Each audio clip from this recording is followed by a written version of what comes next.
Channel don news editorials. अच्छा, आज हम बहुत ही ज़्यादा अहम ओपिनियन करने लगे हैं, ख़ासतौर पे मईशत के लिहाज से, और इसके राइटर हैं वो हैं साबिक फाइनेंस मिनिस्टर मिफ्ता इस्माइल। ठीक है, तो बहुत ज़्यादा अहम ओपिनियन है। अच्छा, अब ओपिनियन में इस हवाले से मैं कहना चाहूँगा कि इसमें दो चार टर्म्स जो यूज़ हुई हैं वो बहुत ज़्यादा जो है ना वो अहम है। आपको इसको अलग से भी अगर आप देखना चाहें तो अलग वीडियो भी बना देंगे, लेकिन इसमें मैं कोशिश करूँगा कि आपको एक्सप्लेन कर सकूँ कि हमारे पास डिप्रिसिएशन, करेंसी की डिप्रिसिएशन क्या होती है, एप्रिसिएशन क्या होती है, फिर डिवैल्यूएशन क्या होती है, और रिवैल्यूएशन क्या होती है। ठीक है, रिवैल्यूएशन। और उसके बाद अगर हम देखें तो फिर आपको फ़र्क पता होना चाहिए जी इंटर बैंक और ओपन मार्केट एक्सचेंज रेट का। और ये ऐसी टर्म्स हैं जो यकीनन चाहे आप इकोनॉमिक्स के स्टूडेंट हैं कि नहीं, आपको पता होनी चाहिए। ठीक है, तो इसको हम डिटेल से अभी देख लेते हैं। अच्छा, और इसमें और अहम सबसे जो चीज़ है वो करंट अकाउंट डेफिसिट है। ठीक है, इसको काफ़ी पहले भी ट्यूटोरियल्स में हम कर चुके हैं, लेकिन यहाँ पे मैं दोबारा भी आपको करा देता हूँ। ठीक है, अच्छा, अब इसको हम देख लेते हैं। तो ये पूछ रहे हैं मिफ्ता इस्माइल के जी, ask anyone familiar with economic matters what is the basic problem with Pakistan's economy, and they will say it is the current account deficit। उन्हें कहा आप किसी से पूछें जो फेमिलियर हो, ये जानता हो इकोनॉमिक मैटर्स, माशी मामलात, what is the basic problem with Pakistan economy, के अगर हम किसी से पूछें कि भाई पाकिस्तान की क्या बुनियादी वजह है, प्रॉब्लम है, किस हवाले से, कि पाकिस्तान की मीशत को लेके, इकॉनमी को लेके, एंड दे विल से, और वो क्या कहेंगे, it is the current account deficit, के सबसे बुनियादी वजह जो है ना पाकिस्तान की मीशत की खराबी, उसमें क्या है, वो है करंट अकाउंट डेफिसिट को। अच्छा, करंट अकाउंट डेफिसिट इन्होंने अगले पैरे में एक्सप्लेन भी किया हुआ है, तो उसको हम देख लेते हैं। पहले हम यहाँ पे देख लेते हैं। करंट अकाउंट डेफिसिट बेसिकली ये होता है कि जब आपकी टोटल वैल्यू ऑफ गुड्स और सर्विसेज होती हैं ना, वो एक्सीड कर जाती हैं total value of goods and services. It इसको अगर हम यहाँ पे देखें कि जी इट एक्सपोर्ट्स, तो बेसिकली आप ये कह सकते हैं कि जी हमारी जब इंपोर्ट्स बढ़ जाती हैं एक्सपोर्ट से, सिंपल एक लाइन में अगर हम कहें कि इंपोर्ट्स हमारी बढ़ जाती हैं एक्सपोर्ट से, तो क्या हो जाता है, करंट अकाउंट डेफिसिट हो जाता है। इसी को नेक्स्ट पैरा में जो है ना वो राइटर ने एक्सप्लेन भी किया हुआ है कि जी करंट अकाउंट डेफिसिट क्या होता है, is the difference between foreign exchange going out imports. ठीक है, डिफरेंस है किस चीज़ में, इंपोर्ट्स में, and foreign exchange coming in exports plus remittances. ठीक है, एक्सपोर्ट्स एक्सपोर्ट्स प्लस रेमिटेंसेस जो आ रही हैं हमारे पास, और जो हमारे पास फॉरेन एक्सचेंज यहाँ से जा रहा है इंपोर्ट्स की सूरत में। ठीक है, तो जब हमारी इंपोर्ट्स बढ़ जाती हैं एक्सपोर्ट्स के मुकाबले में, तो हमारे पास क्या है, करंट अकाउंट डेफिसिट आ जाता है। इसको आप ज़रूर हाईलाइट करें कि जी करंट अकाउंट डेफिसिट की जो है हमारे पास यहाँ पे ये डेफिनेशन दी हुई है यहाँ पे। ठीक है, ये चीज़ है। तो और उसके बाद क्या कह रहे हैं, उसके बाद कह रहे हैं कि जी and that would be the correct answer, और ये बिल्कुल ठीक आंसर होगा कि भाई करंट अकाउंट डेफिसिट ही सबसे बुनियादी वजह है हमारी मईशत की बदहाली का। The boom and bust cycle of our economy is precisely because we run into a current account deficit every time we try to achieve growth। उन्हें कहा ये boom and bust cycle है। boom and bust cycle क्या होता है कि एक period जो बहुत ज़्यादा prosperity हो, खुशहाली हो, इकोनॉमिक ग्रोथ हो, और फ़ौरन उसके बाद क्या है, अगर हमारे पास इकोनॉमिक डिक्लाइन आ जाए। ठीक है, तो एक ऊपर जाना और फिर क्या है, नीचे आना इकोनॉमी का। तो उन्होंने कहा ये जो बूम बस्ट साइकिल है इकोनॉमी का, इस प्रिसाइसली, प्रिसाइसली होता है एग्जैक्टली। ठीक है, इसको आप क्या कह सकते हैं, एग्जैक्टली कह लें, साथ इसके सिमिलर मीनिंग आप कह लें। इसमें एक और एक्सप्रेशन यूज होता है ऑन द डॉट।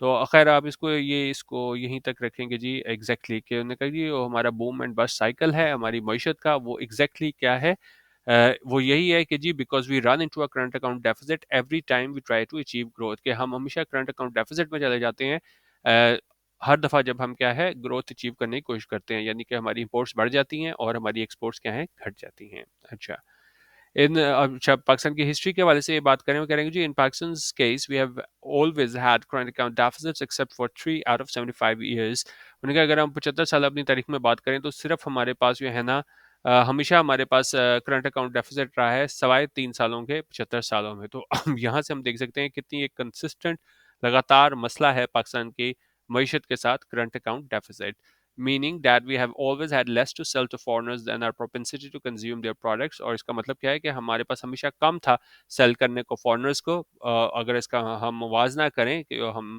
कंज्यूम करते हैं उनके प्रोडक्ट्स। ठीक है, तो बेसिकली यही है कि जी हमारी इंपोर्ट्स ज़्यादा हैं और एक्सपोर्ट्स कम है। Of course such an arrangement is not sustainable for ever, और यकीनन इस तरह का जो अरेंजमेंट है वो सस्टेनेबल नहीं है, उसको क्या है बरकरार नहीं रखा जा सकता ज़्यादा अरसे।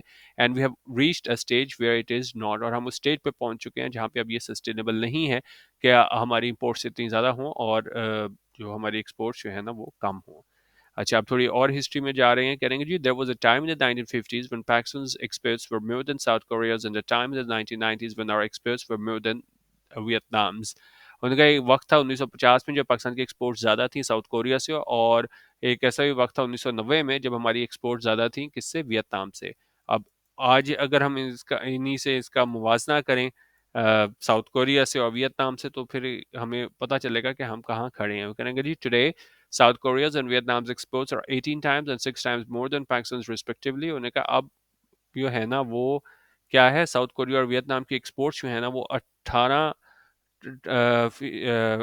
गुना और 6 गुना जो है ना वो ज़्यादा है पाकिस्तान से रिस्पेक्टिवली बिलतरतीब। तो मतलब फ़र्क बता रहे हैं कि 1950 में क्या हिसाब था कि हमारी जो एक्सपोर्ट्स थी वो ज़्यादा थी साउथ कोरिया से, और अब क्या हो गया है 1990 में आके कि 18 गुना जो एक्सपोर्ट्स बढ़ चुकी हैं साउथ कोरिया की। तो यहाँ से आप अंदाज़ा लगा सकते हैं कि पाकिस्तान की मईशत किस कदर बदहाली का शिकार हुई। उनका so the story of our relative decline is both old and consistent. तो उनका जो हमारी कहानी है, स्टोरी है कि जो हमारा डिक्लाइन हुआ है, तनज़्ज़ुली है, वो क्या है, ओल्ड भी है, पुरानी भी है, क्योंकि देखें कब से हमारे पास ये सिलसिला चला आ रहा है कि 75 सालों में सिर्फ 3 दफ़ा जो है ना वो हम करंट अकाउंट डेफिसिट नहीं था, और ये कंसिस्टेंट है, लगातार है, ठीक है। लेकिन इस दफ़ा क्या हुआ है, however it has taken on the sharper edge in this century. लेकिन इनका इस दफ़ा जो है ना वो ज़्यादा क्या हुआ है इस सेंचुरी में, अगर हम बात करें कि इसमें 90s में 80s में, उसके मुकाबले में अगर हम इस सेंचुरी की बात करें ना, तो it has taken on a sharper edge, यानी ज़्यादा तेज़ जो है ना ये तनज़्ज़ुली का शिकार है। अच्छा, और साथ कह रहे हैं कि जी, अच्छा, परवेज़ मुशर्रफ के हवाले से बात करेंगे जी, when General Pervez Musharraf imposed martial law in 1999 our exports were 16% of GDP. अच्छा, अब ये आपको ये भी हिस्ट्री भी पीछे आपको सारी पता होनी चाहिए कि पहले हमारी मईशत का क्या हाल होता था। उन्होंने कहा जी, जब जनरल परवेज़ मुशर्रफ ने मार्शल लॉ लगाया था 1999 में, तो हमारी एक्सपोर्ट्स कितनी थी, जीडीपी का 16% थी। व्हेन जनरल साहब at long last left our exports had decreased to 12% of GDP. अच्छा, उन्होंने कहा जब ये मुशर्रफ था तब तो कितनी थी, 16% थी, और जब ये गया मुशर्रफ तो हमारी एक्सपोर्ट्स डिक्रीज होकर कितनी हो गई थी, 12% हो गई थी। और फिर क्या हुआ, और फिर कह रहे हैं जी, इन 2007-8 the government kept the rupee propped up to an unsustainable value of about rupees 60 to a dollar, sold petrol at a loss and ran the highest current account deficit in our history। उनका 2007-8 में जो government थी ना, उसने रुपये को क्या किया, प्रॉप अप होता है किसी चीज़ को रोके रखना गिरने से, तो इन्होंने मसनूई तरीके से ना उसको रुपये को रोके रखा अनसस्टेनेबल वैल्यू पे ऑफ अबाउट कितनी, 60 to a dollar पे, ठीक है। और फिर उन्होंने पेट्रोल बेचा लॉस पे, और क्या किया, रैन the highest current account deficit. तो यहाँ पे हमारा हाईएस्ट करंट अकाउंट डेफिसिट था हमारी हिस्ट्री का, ठीक है। और फिर साथ करेंगे जी, we are in particularly innovative in our policy errors. उन्होंने कहा हम अपनी जो पॉलिसी एरर्स हैं उसमें भी क्या इनोवेटिव नहीं है, वही पुरानी गलतियां बार बार करते हैं, as you will see below. और इस तरह आप नीचे उन्होंने कहा ये सारा एक्सप्लेन अभी आगे करेंगे। Even our mistakes are recycle. तो उन्होंने कहा हमारी मिस्टेक्स भी वही होती हैं, उसी को मतलब बार बार किया जाता है, क्योंकि देखें गलती वो होती है इससे आप सीखते हैं। लेकिन जिस तरीके से उन्होंने बताया है कि कंसिस्टेंट हमारा मसला चला आ रहा है, तो उन्होंने कहा हमारे जो है ना पॉलिसी एरर्स भी जो है ना वही सेम पुराने होते हैं हमारे। उन्होंने कहा when the new PPP government came it had to devalue the rupee and run to the IMF। और उन्होंने कहा जब पीपीपी की नई हुकूमत आई तो उसको क्या है, डिवैल्यू करना पड़ा रुपये को, और भागना पड़ा आईएमएफ की तरफ, यानी कि वहाँ से हम क्या है ट्रांश ले सकें। अच्छा, अब जिस तरह मैंने शुरू में आपको बताया था कि कुछ लफ्ज़ जो आपको बहुत ज़्यादा पता होने चाहिए, करेंसी की अप्रिसिएशन क्या होती है, उसकी डिप्रिसिएशन क्या होती है, फिर डिवैल्यूएशन करना करेंसी को क्या होता है। तो यहाँ पे भी अगर आप देखें तो यहाँ पे वर्ड यूज़ हुआ है डिवैल्यू द रुपी, ठीक है।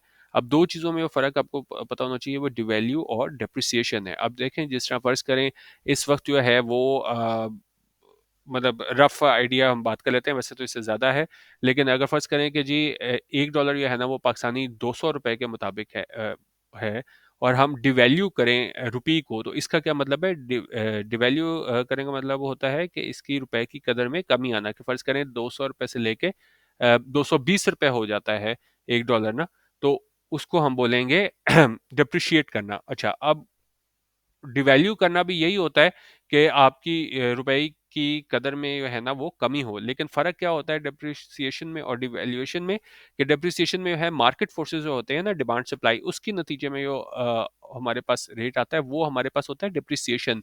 लेकिन वही काम अगर गवर्नमेंट करे, और इस केस में ज़ाहिर है हमारे पास ये सारे स्टेट बैंक करता है, तो गवर्नमेंट अगर इंटरवीन करे ना तो तब हम उसको डिवैल्यूएशन बोलेंगे। और यहाँ पे क्या कह रहे हैं कि जब पीपीपी गवर्नमेंट आई थी ना तो मार्केट फोर्सेस की वजह से रुपए की कदर में कमी नहीं हुई थी, ये गवर्नमेंट ने खुद किया था। Government it had to devalue the rupee, ठीक है। तो ये आप फर्क लाजमी रखिएगा, क्योंकि लोग यहाँ पे कंफ्यूज कर जाते हैं कि डिप्रिसिएशन में भी रुपए की कदर में कमी होती है, डिवैल्यूएशन में भी कमी होती है, लेकिन फर्क क्या आता है, जब गवर्नमेंट करती है इंटरवीन करती है तो उसको हम डिवैल्यूएशन बोलते हैं, अगर मार्केट फोर्सेस से हो तो वो क्या होता है, डिप्रिसिएशन कहलाता है। अच्छा, तो देखा जब पीपीपी गवर्नमेंट आई थी तब भी उसको डिवैल्यू करना पड़ा रुपी, और फिर उसको क्या है आईएमएफ के पास जाना पड़ा। Although there wasn't much that it was stellar about its governance except for the Benazir income support program, the PPP should get the credit that it increased exports to 13.5% of GDP.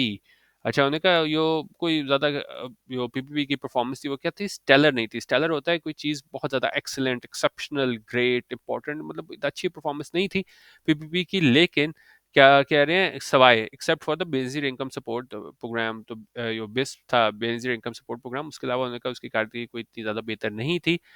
लेकिन साथ कह रहे हैं कि the BBP should get the credit at increase exports to 13.5% of GDP, के जो इसने exports बढ़ा दी थी वो कितनी 13.5% ऑफ जीडीपी बढ़ा दी थी। अच्छा, अब ये देखें थोड़ी हिस्ट्री में हम यहाँ पे देखें तो ये आप याद रखिएगा कि 1999 में हमारा जो एक्सपोर्ट्स थी वो 16% ऑफ जीडीपी थी। फिर हमारे पास जब ये मुशर्रफ गया है तो ये हमारे पास कितनी 12% ऑफ जीडीपी हो गई। और जो अब पीपीपी की हुकूमत थी हमारे पास तो इसने इंक्रीज करके इसको 12 से कितने ले गए, ऊपर कितना 12 थी ना ये जब गया है मुशर्रफ, हाँ 12% थी जीडीपी की। और जब ये ये पीपीपी वाले थे तो इसको बढ़ा के एक्सपोर्ट्स को ले गए 13.5% किसका, जीडीपी का। अच्छा, उसके बाद क्या हुआ, next came the PMLN, whereas it did solid work in building energy and transport infrastructure and ushering in CPEC. Our exports declined by a debilitating 38% to only 8.5% of GDP, and we ran the second largest current account deficit in our history. अच्छा, अब मुशर्रफ का बता दिया, PPP का बता दिया, उसके बाद बता रहे हैं कि भाई ये जो था ना हमारे पास पीएमएलएन, वहाँ पे क्या हुआ, जब पीएमएलएन की हुकूमत थी तो उन्होंने कहा इसने अच्छा काम किया किस हवाले से, एनर्जी और बिल्ड करने में, एनर्जी और ट्रांसपोर्ट इंफ्रास्ट्रक्चर को, और वो उशर इन किया। उशर इन होता है किसी चीज़ को लेके आना, इंट्रोड्यूस कराना, तो लेके वो आए CPEC, China Pakistan economic corridor, और लेकिन उन्होंने कहा कि जो हमारी एक्सपोर्ट्स थी वो डिक्लाइन हुई डेबिलिटेटिंग 38% से, ठीक है, से कितनी चली गई हमारे पास 8.5% ऑफ जीडीपी। डेबिलिटेटिंग होता है कोई चीज़ बहुत ज़्यादा क्या है, इसको हम कह सकते हैं वीकन करते हैं ना, तो मतलब बिल्कुल हमारी एक्सपोर्ट्स कम हो गई, कितनी ये आप देख सकते हैं 38% कम होके हमारा 8.5% रह गई जीडीपी का। And we ran the second largest current account deficit in our history, और हमने अपनी हिस्ट्री का जो second largest current account deficit है वो हमें उसका सामना करना पड़ा। अच्छा, okay, again, the issue was a currency pegged to a dollar that highly subsidized imports and made them surge even as our exports were getting priced out. उन्होंने कहा उस टाइम पे जब हमारा इशू है इसका, उन्होंने कहा इशू ये था कि वो करेंसी है वो किससे है, पैग है डॉलर से, और जिसने सब्सिडाइज की इंपोर्ट्स को और उसको बना दिया और ज़्यादा उसमें इजाफा हो गया, जैसे कि हमारी एक्सपोर्ट्स थी वो क्या है, वो प्राइस्ड आउट हो रही थी। अच्छा, आगे करेंगे जी। अच्छा, अब अपने हवाले से बात कर रहे हैं Miftah Ismail. We try to make amends in the 5 months I worked as Shahid Khan अब्बासी's finance minister through devaluation, but the solution lay in the IMF, which could only happen after a new government was formed post elections. अब ने कहा कि जी मैंने हमने कोशिश की सुधार लाने में, बेहतरी लाने में, 5 महीने में 5 महीने ही उसने कहा जी मैंने काम किया शायद खान अब्बासी के फाइनेंस मिनिस्टर के तौर पे, और उसने किस तरह कहा कि मैंने किया, डिवैल्यूएशन करके कहा। यहाँ पे भी देखें क्योंकि स्टेट खुद कर रही है तो यहाँ पे डिवैल्यूएशन का वर्ड यूज हो रहा है, डिप्रिसिएशन नहीं हो रहा है, इसको बार बार याद रखेगा। लेकिन उन्होंने कहा बट द सोल्यूशन ले द आईएमएफ, लेकिन सोल्यूशन क्या है, किसके साथ था, आईएमएफ के साथ था, विच कुड ओनली हैपन, वो सिर्फ तब हो सकता था जब नई गवर्नमेंट जो है ना वो फॉर्म होती इलेक्शंस के बाद। In the event the incoming PTI government dithered for a while before agreeing to a new IMF programme. अच्छा, उसके बाद बता रहे हैं कि जी जब ये नई गवर्नमेंट आई पीटीआई गवर्नमेंट, उसने क्या किया, डिटर किया। डिटर होता है कि किसी चीज़ के बारे में आप कोई डिसीजन ना ले पाना ना, तो क्योंकि शुरू में काफ़ी कहा जाता रहा कि भाई नून लीग की जानिब से कि भाई फ़ौरन हमें आईएमएफ की तरफ जाएं, लेकिन क्या है हमने थोड़ी देर की, तो यही वो बात करें कि वो डिसीजन नहीं ले सके फॉर अ वाइल के कुछ अर्से वो डिसीजन नहीं ले सके before agreeing to the new IMF programme, वो एग्री करने के न्यू आईएमएफ प्रोग्राम के, तो बीच में क्या है गैप आ गया, उस हवाले से बात करें कि जो पीटीआई गवर्नमेंट थी वो शुरू में क्या है डिसीजन नहीं ले सकी। अच्छा, उसके बाद कह रहे हैं कि जी with the advent of the coronavirus pandemic which the PTI government handled quite well, और यहाँ पे अच्छी बात यह है कि जी मुखालिफ होते हुए भी ये पीटीआई की तारीफ करेंगे जी इसके बाद फिर कोरोना वायरस पैंडमिक आ गया, उसके बाद पीटीआई गवर्नमेंट ने लेकिन उनका सारे मसले को अच्छा हैंडल किया, लेकिन और साथ क्या हुआ जो आईएमएफ कंडीशनैलिटीज थी वो lifted even as loans kept coming, उनका जो आईएमएफ कंडीशनैलिटीज थी की है उनको भी हटा लिया गया था और लोन भी वहाँ से क्या है आते रहे, क्योंकि ज़ाहिर है इस तरह के इतने बड़े स्केल पे हो गई थी तो थोड़ी हमें रियायत मिल गई थी आईएमएफ की जानिब से। This allowed it to spend borrowed money without raising tax revenues, और इसकी वजह से है ना वो उसने बोरोड मनी है ना उसको स्पेंड किया पीटीआई गवर्नमेंट ने, और बगैर क्या है इसको टैक्सेस को बढ़ाए रेवेन्यूज को। The push for unsustainable growth turbocharged our imports, and with export to GDP remaining almost stagnant, we ran into the third largest current account deficit in our history. उन्होंने कहा ये पुश थी, वो कोशिश थी कि ये अनसस्टेनेबल ग्रोथ हासिल की जाए, उसने क्या किया उसने हमारी इंपोर्ट्स को बहुत ज़्यादा बढ़ा दिया, और जो हमारी एक्सपोर्ट टू जीडीपी थी वो क्या है स्टैग्नेंट रही, स्टैग्नेंट क्या है एक जगह खड़ी रही, उसमें क्या है कोई प्रोग्रेस नहीं हुई, जिस तरह पानी खड़ा हो जाए ना बारिश के बाद हम उसको स्टैग्नेंट वाटर जिस तरह बोल देते हैं, तो यहाँ पे भी स्टैग्नेंट आप ये समझें कि जी हमारी क्या है किसी किस्म की कोई बेहतरी नहीं हुई एक्सपोर्ट टू जीडीपी रेशियो में। और फिर हमने क्या किया we ran into the third largest current account deficit in our history. अच्छा, तो और फिर हम कहते हैं third largest current account deficit पे हमें उसका सामना करना पड़ा। अच्छा, मैं इसलिए से ये इंपॉर्टेंट कह रहा था ओपिनियन कि आप देखें इसमें सारी चीज़ें डिस्कस की हैं, मुशर्रफ इरा से शुरू हुए, फिर पीपीपी पे आए, फिर नवाज शरीफ पे आए, फिर पीटीआई की हुकूमत पे आए, तो वो सारा आपका ना क्रोनोलॉजिकली जो है वो सारी आपकी रिवीजन हो जाती है कि क्या क्या हमारा मुख्तलिफ फेजेस में मुख्तलिफ अदवार में हमारी मीशत का हाल रहा। अच्छा, although in December last year the PTI government had restarted a much-needed IMF program in February, faced with a vote of no confidence, it opted to sacrifice the national interest for political interest and scuttle the IMF program, giving unfunded subsidies for electricity and petrol and another amnesty to business. अच्छा, अब कह रहे हैं कि जी अगरचे ये दिसंबर में ये था ना वो क्या हुआ लास्ट ईयर के पीटीआई गवर्नमेंट ने दोबारा शुरू कर दिया एक मच नीडेड आईएमएफ प्रोग्राम, एक ऐसा आईएमएफ प्रोग्राम जिसकी बहुत ज़्यादा ज़रूरत थी, और इन लेकिन फरवरी में है ना इसको वोट ऑफ नो कॉन्फिडेंस का सामना करना पड़ा, और इसने ऑप्ट किया इंतखाब किया कि जी हम सेक्रीफाइस करें कुर्बानी दे दें नेशनल इंटरेस्ट की, किस चीज़ के लिए for political interest and scuttle the IMF programme, और इसने जो है वो स्कटल कर दिया रोक दिया IMF programme giving unfunded subsidies for electricity and petrol, और उसने फिर अनफंडेड सब्सिडी दी इलेक्ट्रिसिटी और पेट्रोल के लिए। ठीक है, अच्छा ये मैंने आपको बता दिया कि जी इसने ऑप्ट क्या किया था कि कुर्बानी दे नेशनल इंटरेस्ट की, किस चीज़ के लिए फॉर पॉलिटिकल इंटरेस्ट।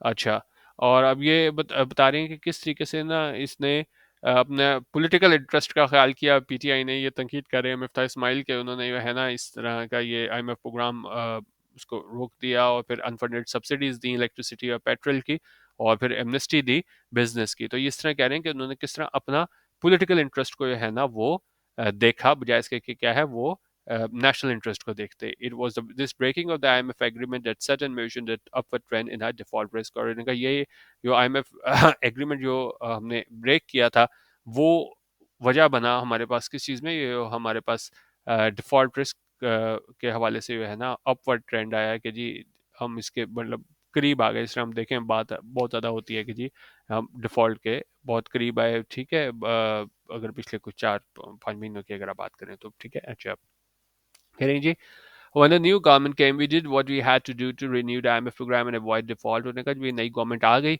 ये शहबाज शरीफ गवर्नमेंट के ये हवाले से बात कर रहे हैं कि जी नई गवर्नमेंट आई तो हमने किया जो what we had to do जिस हमें करने की ज़रूरत थी ताकि रिन्यू किया जाए, रिवाइव किया जाए, बहाल किया जाए आईएमएफ प्रोग्राम को एंड अवॉइड डिफ़ॉल्ट, और क्या है अवॉइड किया जाए डिफ़ॉल्ट को।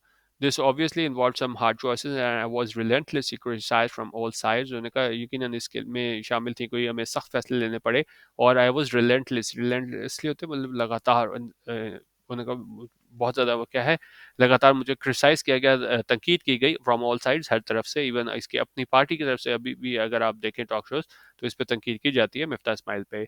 The main criticisms were about letting the markets decide the rupee dollar parity, increasing fuel prices and raising taxes। अच्छा, और यो क्रिटिसिज्म किस चीज़ पे था कि जी आप मार्केट को डिसाइड करने दो रुपी डॉलर पैरिटी और क्या है increasing fuel prices and raising taxes, ठीक है। तो उसने कहा जी क्रिटिसिज्म इस पे ये था कि जी गवर्नमेंट इंटरवीन नहीं कर रही, मार्केट जो है ना वो डिसाइड कर रही है रुपी डॉलर पैरिटी को और पेट्रोल की कीमत बढ़ाने का और टैक्सेस बढ़ाने का। तो उन्होंने कहा कि इन सारी चीज़ों पे जो है ना इस पे तनकीद की गई, क्योंकि ज़ाहिर है इसको आगे टैक्सेस बढ़ाने पड़े, पेट्रोल की कीमत बढ़ानी पड़ी। अच्छा, अब कह रहे हैं जी we would have been happy if the dollar had organically depreciated, but I wasn't in favor of either spending money or issuing administrative fiats to keep the dollar at a certain rate. उन्होंने कहा मुझे खुशी होनी थी अगर dollar जो है ना वो ऑर्गेनिकली जो है ना वो खुद डिप्रिशिएट होता, बजाय इसके कि क्या है हम इंटरवीन करते। लेकिन उन्होंने कहा मैं इस फेवर में नहीं था स्पेंडिंग मनी और इशूइंग, और ना ही किस चीज़ में फेवर में था कि जी पैसे खर्चो और इशू करो एडमिनिस्ट्रेटिव ऑर्डर्स, ताकि डॉलर को है ना एक सर्टेन रेट पे रखो। I don't know what is the optimal rate of dollar. मैंने कहा मुझे नहीं पता ऑप्टिमल रेट ऑफ डॉलर क्या है, बेस्ट रेट क्या है। बेसिकली यहाँ पे ये तनकीद इसाकदार पे भी कर रहे हैं, क्योंकि इसाकदार हमेशा कहते रहे कि जी नहीं 200 रुपये होना चाहिए, 180 होना चाहिए। तो एक फिगर देते रहे कि भाई क्या रेट होना चाहिए डॉलर का, लेकिन उन्होंने कहा कि जी मुझे नहीं पता कि भाई इसका डॉलर का बेस्ट रेट क्या है। I think only the market can determine that. उन्होंने कहा सिर्फ मार्केट जो है ना वो इसका रेट डिटर्मिन कर सकती है। अच्छा कह रहे हैं जी last year imports for 80 billion dollars and exports only 31 billion dollars, ठीक है। ये एक बहुत बहुत लाइन है कि हमें अंदाज़ा होता है कि भाई किस साल हमारी मीशत किस जगह खड़ी थी। कि उन्होंने कहा हमारी इंपोर्ट्स जो थी वो 80 बिलियन डॉलर की थी, और हमारी लास्ट ईयर जो हमारी एक्सपोर्ट्स थी वो सिर्फ कितनी 31 बिलियन डॉलर्स थी। तो ये चीज़ मैं आपको करंट अकाउंट डेफिसिट कहता हूँ कि जब हमारी इंपोर्ट्स बढ़ जाती हैं, ठीक है। इंपोर्ट्स हमारी 80 की बिलियन डॉलर और ये 31 बिलियन डॉलर्स, और इस वजह से जो है ना ये डिफरेंस आता है, वो हमारे पास क्या आता है, current account deficit. Surely the number one priority of the finance minister should not be to make imports cheaper and export harder, which is what an appreciated rupee does. अच्छा, ये बहुत ज़्यादा इंपॉर्टेंट लाइन जो start मैंने ये किया था कि जी अप्रिसिएशन का आपको पता होना चाहिए करेंसी का क्या होता है। वो कह रहे हैं कि जी पहली जो प्रायोरिटी या तरजीह है फाइनेंस मिनिस्टर की, उसका वो ये नहीं होनी चाहिए कि वो इंपोर्ट्स को सस्ता करे और एक्सपोर्ट को मुश्किल बना दे, जो इस तरह उनका अप्रिशिएटेड रुपी में होता है। अच्छा, अब करेंसी की अप्रिसिएशन क्या होती है कि देखें फ़र्ज़ करें आप 200 रुपये डॉलर है, ठीक है। 200 रुपये डॉलर है और रुपी अप्रिशिएट होकर उसकी कदर में इजाफा होता है, और 200 की जगह 180 रुपये की हो जाती है, ठीक है। अब फर्ज इस तरह करें कि जी आपने कोई एक चीज़ मंगवानी थी, फर्ज करें कोई चार्जर मंगवाना था $10 का, तो पहले आपको कितने का पड़ रहा था, 200 का डॉलर था, आपको पड़ रहा था 2000 रुपये का। अब उसके बाद अप्रिशिएट हो गया, तो क्या हो गया, अब अगर 180 रुपये हो गया तो अब आपको 1800 रुपये का पड़ेगा। तो ये इसकी कदर में इजाफा होने से क्या है, आपको 200 रुपये की बचत हो गई, और जाहिर है जब बचत होगी डिमांड बढ़ेगी, तो फिर क्या आप ज़्यादा चीज़ें मंगवाएंगे, और उससे क्या है इम्पोर्ट जो है ना वो इसमें क्या हो जाएगी, इम्पोर्ट्स जो है ना वो फिर बढ़ जाएंगी, इम्पोर्ट्स चीपर हो जाएंगी। पहले हमें ये चीज़ इसको दोबारा देखें ना कि अप्रिशिएट जब करेंसी करते हैं तो फिर क्या होता है, इम्पोर्ट्स चीपर हो जाती है। पहले कितने की आ रही थी, 2000 की, और अब कितने की हो गई, 1800 रुपये की। तो ये चीज़ को बता रहे हैं। अच्छा, आगे कह रहे हैं we have been down this road before in 2007-8 and 2017-18। उन्होंने कहा हम पहले भी इस रास्ते से गुजर चुके हैं, मतलब ये सारे हम यूज हिकमत अमली हम बना चुके हैं 2007-8 में और 17-18 में, विदाउट एनी जॉय, यानी इसमें हमें कोई है वो कामयाबी नहीं मिली थी। उन्होंने कहा जी complaint that western countries had in the 1990s was China keeping its currency depreciated to promote its exports. अच्छा, अब कह रहे हैं कि जी एक ये शिकायत ये थी वेस्टर्न कंट्रीज़ को 1990 में कि जो चाइना है ना वो अपनी करेंसी को डिप्रिशिएट करती है ताकि प्रमोट कर सके अपने एक्सपोर्ट्स को। अच्छा, अब देखें जो डिवैल्यूएशन का और डिप्रिशिएशन का जो कॉन्सेप्ट था वो यहाँ पे आ रहा है। इसको हम एक मिनट, इसको मैं आपको यहाँ पे दिखा देता हूँ, ठीक है। अब यहाँ पे वर्ड जो यूज़ हुआ है वो यूज़ हुआ है डेप्रिशिएटेड का, कि चाइना पे ये कंप्लेन थी लोगों की कि ये डेप्रिशिएट कर रहे हैं, ठीक है। अच्छा, अब डेप्रिशिएट जो है ना वो क्या होता है कि जी आप रुपए की कदर में कमी करते हो। किस तरह, जिस तरह फ़र्ज़ करें उसी एग्ज़ाम्पल को अगर हम ले लें कि जी फ़र्ज़ करें अभी 180 रुपए का डॉलर है, ठीक है, और हम इसको डेप्रिशिएट कर देते हैं, रुपए की कदर में कमी कर देते हैं, तो उसको हम 180 से 200 पे ले जाते हैं।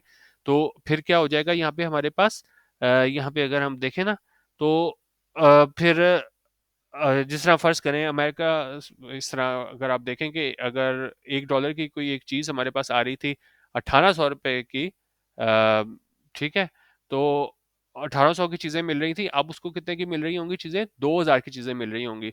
तो अब उसको क्या है प्रॉफ़िट हो जाएगा, तो फिर उसमें क्या है हमारी एक्सपोर्ट्स जो है बढ़ जाएँगी। फ़र्ज़ करें अभी हमने एग्ज़ाम्पल दी थी पिछली इसमें जो एप्रिसिएशन में थी कि यहाँ से अगर हम कुछ मँगवाते हैं चीज़, अगर फ़र्ज़ करें बाहर से कोई बंदा है वो अगर चीज़ मँगवा रहा है तो पहले अगर उसको 1800 की चीज़ें वो मँगवा सकता था $1 में, और करेंसी की डिप्रिसिएशन के बाद वो कितने की चीज़ें मँगवा सकेगा? ₹2000 की। तो उससे क्या हो जाएगा एक्सपोर्ट्स हमारी बढ़ जाएँगी, ठीक है? बाहर के लोग फिर ज़्यादा चीज़ें मँगवाना शुरू हो जाएँगे, तो ये उन्होंने कहा जी चाइना में भी यही था कि वो डेप्रिशिएट कर रहे हैं अपनी करेंसी क्या करने के लिए? अपनी एक्सपोर्ट्स बढ़ाने के लिए। We on the other hand like to promote imports and restrict exports and remittances by keeping the rupee overvalued and then complain when we run out of dollars। उन्होंने कहा हम दूसरी तरफ क्या करते हैं, हम imports को प्रमोट करते हैं और रिस्ट्रिक्ट करते हैं एक्सपोर्ट्स को और remittances को, किस तरह अपने रुपये को ओवर वैल्यू रख के, और फिर कंप्लेन करते हैं, शिकायत करते हैं कि अब हमारे डॉलर जो हैं वो ख़त्म हो गए हैं। तो बेसिकली ये बता रहे हैं। अच्छा ये आप ना वो भी याद रखिएगा कि जब करेंसी डिप्रिशिएट होती है तो हमारे पास क्या होते हैं, इंक्रीज होते हैं एक्सपोर्ट्स, और जब करेंसी अप्रिशिएट होती है तो फिर हमारे पास क्या होता है, इंपोर्ट्स बढ़ते हैं। जिस तरह यहाँ पे ऊपर लिखा हुआ था कि जी अप्रिशिएट रुपी जब अप्रिशिएट होती है तब क्या होता है, इंपोर्ट्स चीपर हो जाती हैं। और ये यहाँ पे चाइना के वाले से डेप्रिसिएशन के वाले से बात की थी कि जब हमने इसको प्रमोट करना होता है एक्सपोर्ट्स को, तो हम अपनी करेंसी को क्या है डिप्रिशिएट कर देते हैं, ठीक है। अच्छा, अब कह रहे हैं today there is a large and persistent difference between the open market and the interbank exchange rates. अच्छा ये दो और टर्मिनोलॉजी जो मैंने आपको कहा था बहुत ज़्यादा इंपॉर्टेंट है। वो एक हमारे पास चीज़ होती है, एक हमारे पास ओपन मार्केट रेट होता है, और दूसरा हमारे पास कौन सा होता है, इंटरबैंक एक्सचेंज रेट। और ओपन मार्केट रेट हमारे पास क्या होता है कि मुख्तलिफ एक्सचेंज कंपनीज रेफर्स करें, आपने कोई भी बाइंग सेलिंग करनी है करेंसी की, तो आप किसी भी जो है ना ऑथराइज डीलर के पास चले जाते हैं, और वहाँ से आपको ना वो दो रेट दे देता है, ये सेलिंग रेट है, ये क्या है बाइंग रेट है, ठीक है। और इस तरह इंटरबैंक हमारे पास क्या होता है, ये बैंक जो हैं वो आपस में उनके जो होता है ना सेलिंग बाइंग रेट होता है, वो उसको हम इंटरबैंक एक्सचेंज रेट बोलते हैं। और इसमें काफ़ी ज़्यादा आजकल फ़र्क आ रहा है। ये भी बहुत बड़ा टॉपिक है कि क्यों उसमें इतना ज़्यादा फ़र्क होता है हमारे पास ओपन मार्केट रेट में और जो इंटरबैंक एक्सचेंज रेट में होता है, ठीक है। तो उसमें मैंने कहा इसमें भी persistent डिफरेंस है इन दोनों एक्सचेंज रेट में। और this suggest that the state bank is informally guiding banks on the exchange rate. और ये बताता है कि जी स्टेट बैंक जो है ना वो गाइड कर रहा है बैंक्स को आपने एक्सचेंज रेट को कैसे मैनेज करना है। The large difference is also detrimental to our exports and remittances, that is encouraging imports। उन्होंने कहा ये बहुत ज़्यादा फ़र्क है किसके दरमियान, ओपन मार्केट में और इंटरबैंक एक्सचेंज रेट में। ये डेट्रीमेंटल है, डेट्रीमेंटल होता है नुकसानदेह, हमारी एक्सपोर्ट्स के लिए नुकसानदेह है, और रेमिटेंसेस इसके लिए नुकसानदेह है। और ये क्या है, इंकरेज कर रहा है इंपोर्ट्स को, और ज़ाहिर है जब इंकरेज करेगा इंपोर्ट्स को तो हमारे पास करंट अकाउंट डेफिसिट हो जाएगा। The other criticisms were increasing the price of fuel and imposing new taxes। और जो दूसरे उसने कहा जी मुझ पे तनकीद की गई थी वो ये था कि जी फ्यूल प्राइस बढ़ाई है और इम्पोज किया है नए taxes. But should our government be selling petrol at a loss. लेकिन क्या उन्होंने कहा हमारी गवर्नमेंट को बेचना चाहिए था पेट्रोल किस पे, लॉस पे, नुकसान पे। Moreover, if there are 2.2 million shops in Pakistan and only 30,000 pay income tax, is it not fair to ask them to pay just rupees 3,000 per month? अच्छा, अब एक और बहुत ज़्यादा अहम भी सवाल पूछा है कि जी इसने ये भी कहा था कि जी जो छोटे ट्रेडर हैं उन पे कम से कम फिक्स टैक्स लगा दें, 3,000 पर मंथ आप टैक्स लगा दें, ताकि उनको ज़्यादा परेशानी भी ना हो कि हर महीने के भाई कितना टैक्स आएगा। तो उन्होंने कहा जी आप क्या है फिक्स इसमें टैक्स की बात हुई थी, तो लेकिन उसमें क्योंकि आपको पता है कि जी जो पीएमएलएन है उसके ज़्यादातर जो वोटर्स हैं वो ये इसमें ट्रेडर्स हैं, तो काफ़ी ज़्यादा जो है ना वो तनकीद का सामना करना पड़ा था। तो फिर इसने मरियम ने भी कहा था कि जी इसको वापस ले लिया जाए। तो फिर जब ये वापस ले लिया गया था तो उसी वाले से ये बात करें कि जी तकरीबन उन्होंने कहा जी 22 लाख शॉप्स हैं पाकिस्तान में, और सिर्फ उस 22 लाख में से 30,000 इनकम टैक्स पे करते हैं। तो उन्होंने कहा क्या ये फेयर नहीं था कि उनको जब कहा गया था कि आप सिर्फ 3,000 पर मंथ दे दें, ठीक है। तो एक तरीके से ये अपनी गवर्नमेंट पे, क्योंकि ये मिफ्ता पे तनकीद होती रही है, तो इस ओपिनियन में काफ़ी आपने देखा होगा जिस तरह उसने कहा कि जी मुझे नहीं पता ऑप्टिमल रेट क्या है, तो वहाँ पे वो तनकीद कर रहा था इस आकदार पे, और यहाँ पे जो है ना वो जो मरीम नवाज के कहने पे जो टैक्स वापस लेना पड़ा था, तो एक तरीके से वहाँ पे भी तनकीद कर रहा है। उन्होंने कहा today our default risk has climbed up again and reach dangerous levels. उन्होंने कहा आज की अगर हम बात करें तो हमारा डिफॉल्ट रिस्क क्या है वो बढ़ गया है, क्लाइंब अप हो गया है, और रीच कर गया है डेंजरस लेवल्स को। This risk won't vanish even after December bonds are paid off. उन्होंने कहा ये रिस्क जो है ना वो वैनिश नहीं होगा, ख़त्म नहीं होगा, अगर हमने दिसंबर में अपने बॉन्ड वो उसको पे ऑफ कर दिया तब भी।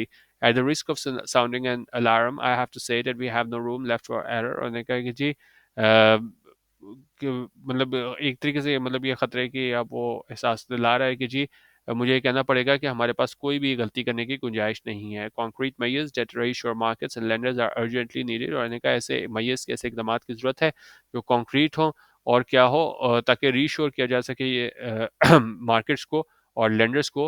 वो उन ऐसे इकदाम की क्या है बहुत ज़्यादा ज़रूरत है क्योंकि मार्केट जो है वो क्या है जिटरी है, कन्फ्यूजन का शिकार है। There comes a time when the national interest must prevail over political interest. होने का एक ऐसा वक्त आता है जब नेशनल इंटरेस्ट को क्या है ना वो प्रिवेल करना चाहिए पॉलिटिकल इंटरेस्ट है जो आपका सियासी फायदा है उसको क्या है पीछे रखना चाहिए और नेशनल इंटरेस्ट को आगे आना चाहिए। This is that time. और उन्होंने कहा यही वो वक्त है। This government will have no right to criticise PTI और एनीवन एल्स इफ। उन्होंने कहा इस गवर्नमेंट के पास जो है ना कोई राइट नहीं होगा तनकीद करने का पीटीआई पे और किसी और पे। If having eagerly decided to come in power. उन्होंने कहा अगर बिल्कुल ईगरली बड़े शौक से ये खुद जो आए थे पावर में it is unable to do अगर ये करने में नाकाम हुए what is right for the country. Your right है, योर ठीक है मुल्क के लिए। ठीक है, तो बेसिकली इस पूरे ओपिनियन में है ना मुफ्ता इस्माइल ने बताया था कि किस तरीके से हमारी पूरी मीशत रही और सबसे बड़ा मसला हमारा पास करंट अकाउंट डेफिसिट का रहा, किस तरह करेंसी को हम अप्रिशिएट किया गया। ठीक है, फिर किस तरह चाइना वालों ने डिप्रिशिएट करके अपने एक्सपोर्ट्स बढ़ाए और किस तरीके से हमारे इंपोर्ट्स जो है ना वो हमेशा ज़्यादा रही एक्सपोर्ट्स के मुकाबले में सवाए 3 सालों के पिछले 75 सालों में। तो उस वजह से जो हमारी मीशत को मसाइल दरपेश रहे तो उस हवाले से राइटर ने बताया था। तो ये हमारा बेसिकली आज का ओपिनियन था कंसिस्टेंट डाउनवर्ड स्लाइड के लगातार जो है ना जो हमारी मीशत तनज़्ज़ुली का शिकार है उस हवाले से ओपिनियन था। बाकी हमारा DMI editorial WhatsApp group join करना हो तो 0312 419 1070 यहाँ पे आप व्हाट्सएप करके सैम्पल मटेरियल भी हासिल कर सकते हैं और हमारे पेड व्हाट्सएप ग्रुप का हिस्सा बन सकते हैं जहाँ हम रोज़ डेली एडिटोरियल वीडियो शेयर करते हैं और वीकेंड पे मेरी कोशिश होती है आपको ओपिनियन करा दूँ। ठीक है, इसकी हमने थोड़ी सी फीस रखी हुई है 200 रुपीज़ ईजी पैसा पर मंथ। वो आप करा के हमारे ग्रुप का हिस्सा बन सकते हैं जहाँ डॉन हाईलाइट्स और PDFs और दूसरा मटेरियल भी शेयर किया जाता है। वीडियो देखने का बहुत शुक्रिया। अल्लाह हाफिज़। पाकिस्तान जिंदाबाद।